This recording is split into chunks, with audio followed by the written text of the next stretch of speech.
दही छलक गया। श्री सदगुरु, दही क्या हुआ? छलक गया। संत गुलाल साहब का प्रसंग संत गुलाल साहब का है। कहते हैं वे बहुत बड़े जमींदार थे। गुलाल साहब बहुत बड़े जमींदार थे और बुल्ला साहब को इन्होंने हलवाहा रखा था। बुल्ला साहब को इन्होंने हलवाहा रखा था। बुल्ला साहब का स्वभाव था कि किसी काम में लगाए जाने पर काम भूल जाते और भजन ध्यान में लग जाते। काम भूल जाते और भजन ध्यान में लग जाते। इस बात की बार बार शिकायत लोग गुलाल साहब से करते।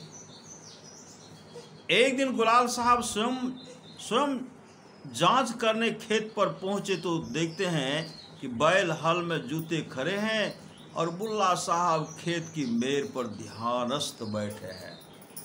श्री सदगुरु, खेत की मेड़ पर ध्यानस्थ बैठे हैं। गुलाल साहब ने समझा कि यह ऊँघ रहा है।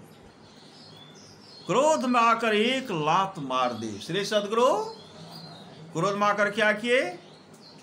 एक लात मार दी, पर साथ ही चौंक पड़े क्योंकि बुल्ला साहब के हाथों से अचानक दही छलक पड़ा था।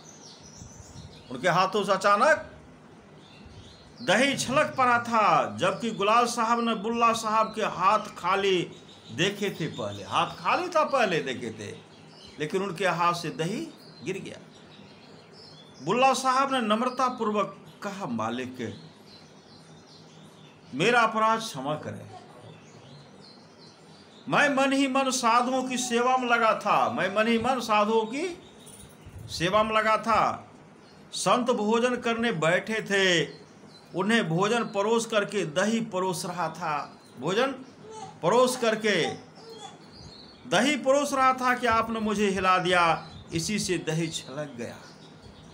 श्री सदगुरु, इसी से दही छलक गया। गुलाल साहब उसी क्षण बुल्ला साहब के चरणों पर गिर पड़ा। उन्होंने बुल्ला साहब से ही दीक्षा ग्रहण की और साधना में लग गए। श्री सदगुरु महाराज की जय।